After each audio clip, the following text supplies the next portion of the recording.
Okay, 2018 का हम portion देख रहे हैं ग्राम पंचायत वाला।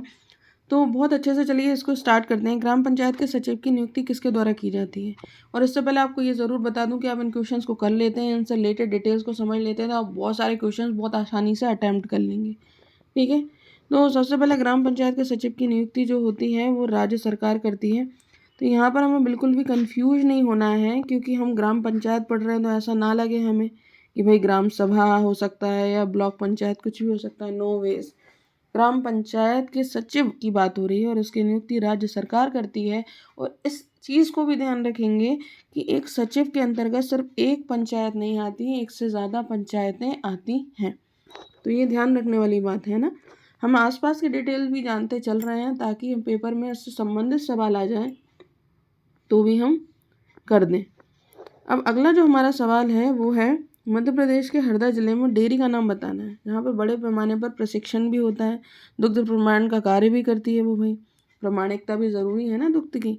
तो ये जो है वो सहयोग डेयरी है, ठीक है ना, हरदा जिले में। और एकमात्र डेयरी ऐसी है, हम 2018 का सब जो है क्वेश्चन पेपर जो है अभी देख रहे हैं। ठीक है, ये भी आपको मैं बता दूं। तो सहयोग डेयरी जो है वो ये काम करती है। इसके अलावा जो है हम बात कर रहे हैं, ध्यान रखिए कि हम जब पटवारी एग्ज़ाम की तैयारी कर रहे हैं तो हम रूरल डेवलपमेंट पर, रूरल कैटेगरी पे, क्योंकि ग्राम पंचायत है पूरा एक इसमें सब्जेक्ट, जिससे रिलेटेड आपको क्या करना है, तैयारी करनी है। तो ग्रामीण विकास की, ग्रामीण समाज की, ग्रामीण विकास की, ग्राम पंचायत की ओर आपको विशेष तौर पर ध्यान देने की ज़रूरत है। तो यहाँ पर ये जो इंस्टीट्यूट है, ये बैंकर्स इंस्टीट्यूट है रूरल डेवलपमेंट की, इसकी रूरल ग्रामीण विकास की। तो ये जो है वो लखनऊ में स्थित है, जो कि क्या है, यूपी की कैपिटल है लखनऊ। ठीक है, अब हम और सवाल देखते हैं। इसमें बात हो रही है ग्राम सड़क योजना की, इसका शुभारंभ 2000 में हुआ। तो एक सवाल तो ये हो गया भाई कि प्रधानमंत्री ग्राम सड़क योजना का शुभारंभ कब हुआ? 2000 में हुआ। अब सन 2000 में उस समय के जो प्रधानमंत्री थे वो हम वैसे ही बता देते हैं कि भाई अटल बिहारी जी थे। तो जाहिर सी बात है, जब उस समय प्रधानमंत्री अटल बिहारी जी थे तो वही शुभारंभ करेंगे। तो इसमें कोई सोचने वाली बात है नहीं। कुछ चीज़ें बहुत बेसिक होती हैं। 2000 में प्रधानमंत्री कौन थे भाई? अटल बिहारी जी, तो वही शुभारंभ करेंगे। तो ये दो सवाल हमारे यहाँ से बन गए हैं। अब अगला सवाल जो है वो है, जैविक खेती के प्रोत्साहन के लिए जो PKVY में अपनाई जाने वाली नियामक प्रणाली है वो क्या कहलाती है? वो किसान विकास योजना की यहाँ पर जब बात करते हैं तो उसमें जैविक खेती के प्रोत्साहन की बात हो रही है। अब आपको बहुत शांति से 2 से 3 चीज़ें मैं आपको बताती हूँ, ध्यान रखिए। पहली चीज़ तो हमें देखना है जैविक खेती क्या है, ये पता होना बहुत ज़रूरी है, क्योंकि बहुत उभरता हुआ टर्म है ये आज की डेट में, बहुत ही ज़्यादा। ठीक है, लोग जैविक खेती की तरफ मूव कर रहे हैं। दूसरी तरफ हम यहाँ पे बात कर रहे हैं कि उस समय जो कृषि मंत्री थे राधा मोहन जी, उन्होंने इस योजना का जो है वो शुभारंभ किया था। ये एक्चुअली एक वेब पोर्टल है, ठीक है ना।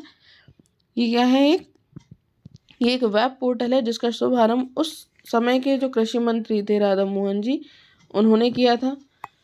अब ये जो वेब पोर्टल है, इस पर अगर आप ऑर्गेनिक खेती जो है उसके बारे में ट्रेनिंग लेते हैं, करते हैं, तो आपको एक सर्टिफिकेट काइंड ऑफ प्रोवाइड किया जाएगा।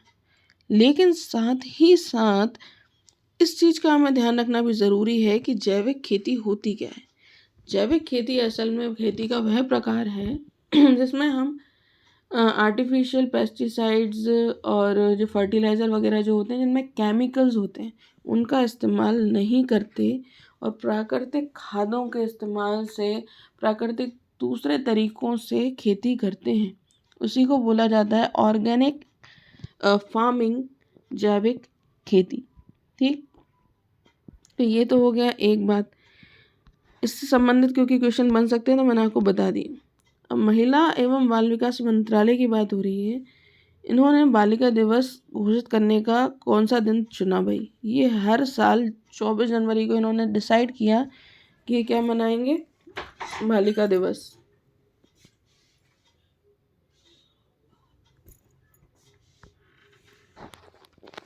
अब यहाँ पर 24 जनवरी को हर बार बालिका दिवस मनाएंगे, ये इन्होंने ये डिसाइड किया। और साथ ही साथ आज की डेट में हम देखें कि राज्य बालिका दिवस, राज्य महिला एवं बाल विकास मंत्रालय की मुख्य कौन है? कौन है हमारे यहाँ पर जो मंत्री हैं बाल विकास, महिला एवं बाल विकास मंत्री, वो हैं अर्चना चिटनीस जी। तो अर्चना चिटनीस जी जो है वो राज्य की हैं, यानी हमारे मध्य प्रदेश की। और जो भारत में हम बात करें महिला बाल विकास मंत्री की, तो वो हैं स्मृति ईरानी जी। ठीक है, तो इनसे रिलेटेड भी जो है वो क्वेश्चन बन सकता है, तो इनको भी हम ध्यान रखें। इसके अलावा हमारा जो अगला सवाल है, ठीक है, एक तो सवाल हमारा क्या बन गया है कि 24 जनवरी को डिसाइड किया था मनाने का, और मध्य प्रदेश की कौन है महिला बाल विकास मंत्री, और भारत की कौन है वो।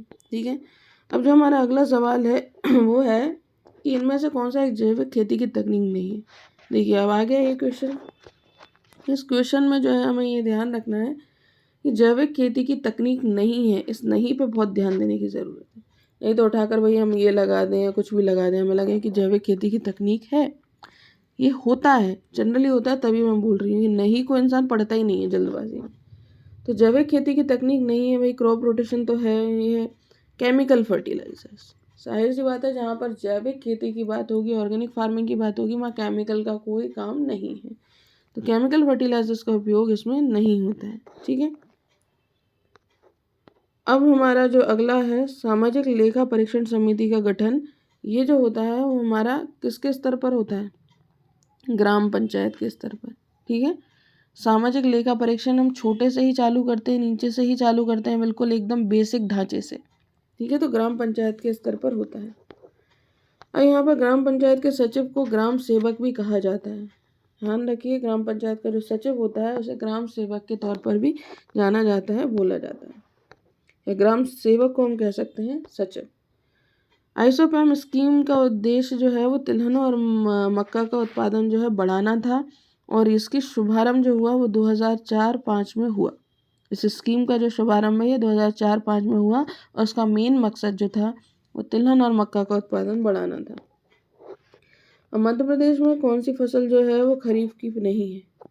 आपको एक चीज़ बताऊं, खरीफ फसल वो होती है भाई जो हमें ठंडों में मिल जाती है। हम जैसे गेहूँ मक्का खा रहे हैं अभी, हैं, सूरजमुखी सोयाबीन ये हो जाते हैं इस समय पर। गेहूं को आप देखेंगे तो ये ठंडों में होता है, बुआई होती है, और गर्मियाँ चालू होने से पहले पहले हम इनको काट लेते हैं, कटाई हो जाती है इनकी।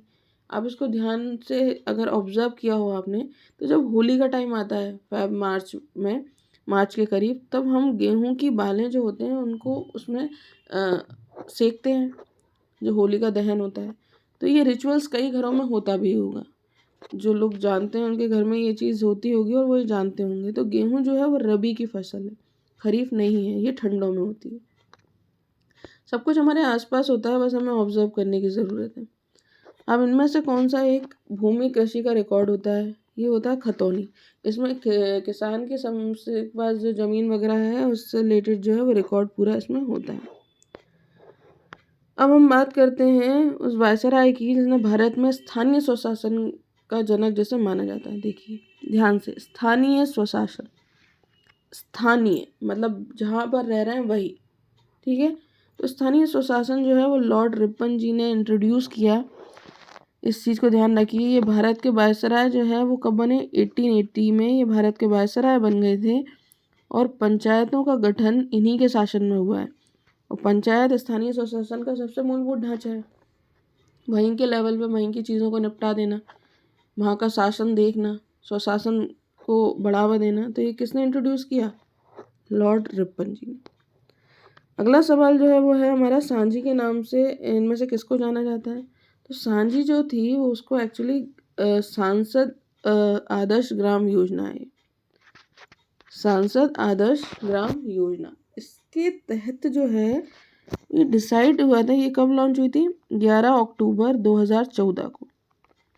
और इसके तहत ये डिसाइड हुआ था कि हर एक सांसद को कम से कम 3 गाँव को गोद लेकर, यानी 3 गाँव को गोद लेना है, 3 गाँव का आधारभूत ढांचा जो है वो विकसित करना है। कब तक करना है, 2019 तक, और 2024 तक 8 गाँवों का विकासकरण करना है, विकासशील उनको बनाना है, उनको विकसित करना है। कितने गाँव को, 8 गाँव को। तो यहाँ से 2-3 सवाल ये बनते हैं कि इसमें 11 अक्टूबर 2014 को ये चालू हुई थी, 3 गाँव को गोद लेना था, दूसरा सवाल। तीसरा सवाल 2019 तक करना था, और चौथा सवाल 2024 तक 8 गाँव का टारगेट जो था वो था। हर सांसद के लिए। तो एक से ही देखिए आपके 3-4 सवाल जो है वो फॉर्म होंगे। अब अगला है जियो मनरेगा क्या है। ये जियो से मतलब होता है आपका जोग्राफिकल, भूमिगत। तो जियो टैगिंग है ये एक तरीके की, मतलब मनरेगा के अंतर्गत जितनी भी परिसंपत्तियां निर्मित हुई हैं उनकी जियो टैगिंग करना। जैसे आप कोई फ़ोटो आपने अपलोड की, वीडियो अपलोड की, तो आपको एक ऑप्शन आता है, आप लोगों को टैग कर सकते हैं। ऐसे ही आप ये जो जियो टैग वाली चीज़ें हैं, संपत्तियां हैं, इनको भी टैग कर सकते हैं भाई, कि ये आप टैग कर लिया, इमेज लगा दी, इनकी टैगिंग कर दी, इनकी लोकेशन की टैगिंग कर दी। तो इस तरीके से जियो टैगिंग होती है। ठीक है। अब अगला जो हमारा सवाल है वो है मनरेगा के अंतर्गत पंचायत की सामाजिक लेखा टीम का प्रमुख किसे होना चाहिए। अब सामाजिक लेखा की बात हो रही है भाई, परीक्षण होता है एक तरीके का। तो अंदर का व्यक्ति तो सब अच्छा ही अच्छा बताएगा, तो ये वो है व्यक्ति होता है जो बाहर का होता है। जिस वार्ड में कार्य संचालित होता है उसके बाहर का व्यक्ति ये होता है। ठीक है। अब इसके अलावा हम बात करते हैं किसके नेतृत्व में नेशनल इनकम कमेटी द्वारा 1949 में पहली बार। अब ये एक सवाल तो यही बन गया भाई कि 1949 में पहली बार आधिकारिक रूप से भारतीय आय की गणना का प्रयास हुआ था। कब हुआ था? 1949 में। और ध्यान रखिए ये किया था किसके नेतृत्व में हुआ था? पीसी महालनोबिस जी के नेतृत्व में। अच्छा, पीसी महालनोबिस जो है सेकंड 5 ईयर प्लान इन्हीं के मॉडल पे बेस्ड है। ये भी सबको पता होना चाहिए कि जो सेकंड 5 ईयर प्लान है उसे पीसी महालनोबिस प्लान भी बोला जाता है। ये इन्हीं के मॉडल पे बेस्ड है और इन्हीं के नेतृत्व में पहली बार आधिकारिक तौर पर राष्ट्रीय आय की गणना का प्रयास हुआ था। अब अगला जो सवाल है एनएसएसओ के अनुसार 11-12 में राष्ट्रीय स्तर पर रोजगार में कृषि की प्रतिशतता जो थी वो कितनी थी? 49। यहाँ पर हमें बिल्कुल भी कंफ्यूज नहीं होना है, गड़बड़ नहीं करनी है। अगला जो हमारा सवाल है वो है 12वीं पंचवर्षीय योजना का लक्ष्य जो है वो कृषि क्षेत्र में कितना प्रतिशत की वृद्धि करना है। यहाँ पे आप कंफ्यूज हो सकते हैं इन दो में।